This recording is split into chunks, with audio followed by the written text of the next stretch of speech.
नमस्कार दोस्तों, आज की इस कहानी में हम डोरेमोन की हॉरर स्टोरी के बारे में जानने वाले हैं कि आखिर वो ऐसी कौन सी स्टोरी थी जिसकी वजह से डोरेमोन कार्टून बैन हो गया और आज तक नई एपिसोड एक भी नहीं बनी। आखिर वो कौन सी स्टोरी थी जिसको कि बैन कर दिया गया, एक ही 2 बार चलाने के बाद बैन कर दिया गया। आखिर वो कितनी ज़्यादा डरावनी थी और आप बच्चे डोरेमोन कार्टून क्यों नहीं पसंद करते? अब डोरेमोन कार्टून क्यों नहीं रिलीज हो रही है, इन सब के बारे में आज हम जानने वाले हैं, तो आप वीडियो में बने रहिए। कहानी शुरू करते हैं। बात थी चारों दोस्त नोबिता, सुजुका, जियान और सोनियो जाते हैं कहीं पे एक जगह बंद कमरे में। ये लोग कहते हैं कि चलिए आज हम लोग कहानी शुरू करेंगे, एक दूसरे को एकदम डरावने वाली कहानी सुनाएंगे। तो चारों दोस्त मिलके कहानी सुनाने लगते हैं। तो सबसे पहली बात आती है सोनियो की। तो सोनियो कहानी स्टार्ट करता है कि एक बार सोनियो के जो चाचा थे वो आधी रात को काम करके आ रहे थे, तो उनको एक शॉप मिलता है। वो उस शॉप से कुछ खाने पीने की चीज़ें लेने लगते हैं, तो बोलते हैं कि ये दे दो, फिर जो भी उनको लेना हो वो ले रहे थे। फिर जैसे ही वो शॉप वाला जो था वो सामान लेके ऐसे जैसे पीछे मुड़ा, सोनियो के चाचा की ओर फेस करके, जैसे ही मतलब फेस टू फेस हुआ उनके, तो उसका फेस इतना डरावना था कि सोनियो के चाचा वहीं पे डर गए और वो डर के उनको ऐसा पेन हुआ हार्ट में कि वो वहीं पे बेहोश हो गए। उसके बाद ऐसी कहानी बताई जा रही थी और अगल बगल से वहाँ पे जितने भी लोग आ रहे थे वो भी मतलब उसको देख रहे थे कि मतलब क्या ही बताऊँ, इतना ज़्यादा डरावना था ना कि कोई अगर उसको ऐसे देखता तो शायद उसकी जान ही निकल जाती। तो अब बारी आती है जियान की। जियान बोलता है कि अब मैं अपनी कहानी स्टार्ट करता हूँ। तो जियान की कहानी स्टार्ट होती है। एक था आधे कहीं जा रहा था, मुसाफिर था एक, तो आधे रास्ते में वो रास्ता अपना भटक गया था। तो एक दादी अम्मा का घर था, तो वो सोचा कि आज रात पे मैं यहीं पे रुक जाता हूँ अपना, सुबह फिर अपने रास्ते के लिए निकल लूँगा। फिर वो बोलता है, दरवाजे पे दस्तखत देता है कि आज मुझे रहने की इजाज़त दीजिए, मैं कल सुबह यहाँ से चला जाऊँगा। तो दादी अच्छे से मतलब बोलती हैं, हाँ ठीक है बेटा रह लो, आज कल अपना जब भी टाइम होगा तब भी तुम चले जाना, कोई दिक्कत नहीं है, इधर आसपास में कोई घर नहीं है, मैं तुम्हारी हेल्प कर देती हूँ। तो शाम को दादी खाना वाना सब बना देती हैं और दोनों लोग खाना वाना बैठ के खा लेते हैं। तो दादी अपने रूम में जाके सो जाती हैं और ये जो रहता है मुसाफिर ये अपने रूम में जाके सो जाता है।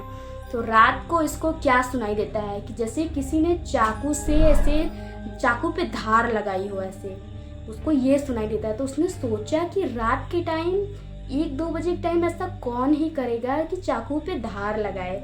तो इससे बहुत ज़रा डर जाता है, वो थोड़ा अगल बगल देखता है, ऐसा कोई नहीं रहता। पर जब जैसे ही उसकी नज़र पड़ती है विंडो पर उसकी नज़र पड़ती है, तो उसको क्या देखने के लिए मिलता है? उसको देखने के लिए मिलता है कि वो चाकू जो था उसको किसी ने ऐसे पकड़ा है, ऐसे पकड़ के ऐसे थप थप थप की आवाज़ में आगे जा रहा है। वो इतना ज़्यादा डर गया, मतलब देख के उसको इतना ज़्यादा डर गया कि वो डर के मारे चिल्ला दिया था उसको। तो वहाँ की जो दादी थी वो दौड़ के आती, कही थी, बेटा क्या हुआ, तुम चिल्लाए क्यों? तो उसने कहा, अब मैं यहाँ नहीं रह सकता, यहाँ पे, क्योंकि यहाँ पे मुझे लगता है यहाँ पे भूत है। तब तक इतने में तो नोबिता डर जाता है। नोबिता बोलता है, अरे अरे अरे जियान बस करो, मैं नहीं देख पाऊंगा, मैं नहीं सुन पाऊंगा ये कहानी।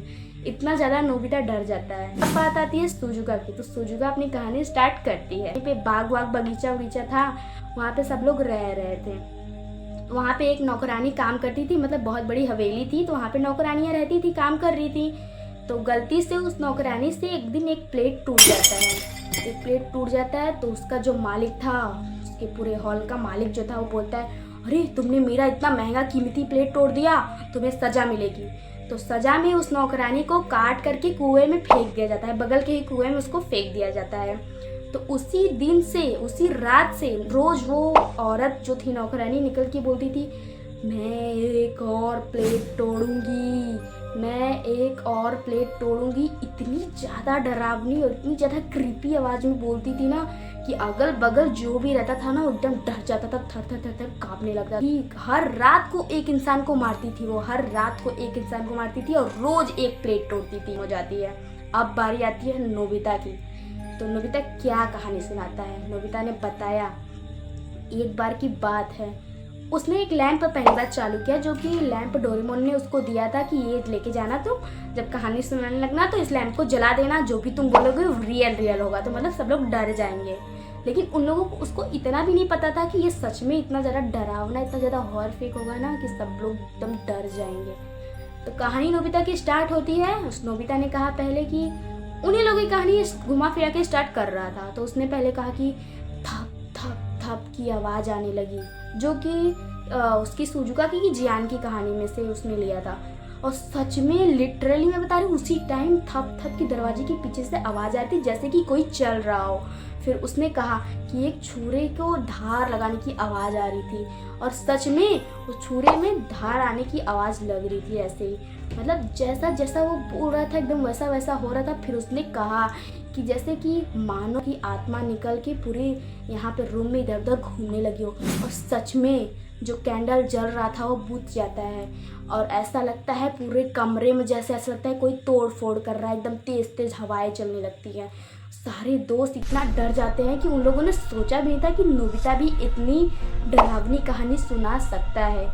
इतने पे सबने कहा नहीं नोबिता, इसके आगे तुम अब कुछ मत बोलना, क्या पता सच में कोई आत्मा आके हमें कोई नुकसान पहुंचा दे या फिर कोई हमें कुछ भी कर दे, चोट पहुंचा दे। अब नोबिता इसके आगे तुम एक शब्द मत बोलना, अब एक भी कहानी में नहीं सुनी, हम मान गए कि तुम कहानी में जीत गए। तो दोस्तों ये थी एक इतनी डरा देने वाली कहानी कि जो कि एक ही बार यूट्यूब पे आई थी, और उसके बाद कभी भी ये कहानी रिलीज़ नहीं की गई। अगर आप सर्च करेंगे डोरेमोन भूतिया स्टोरी तो शायद ही आ जाए, लेकिन इसका फेक कहानी जो रहेगा वो आएगा, और रियल वाला बिल्कुल नहीं आएगा। और आपको ये कहानी कैसी लगी हमें कमेंट में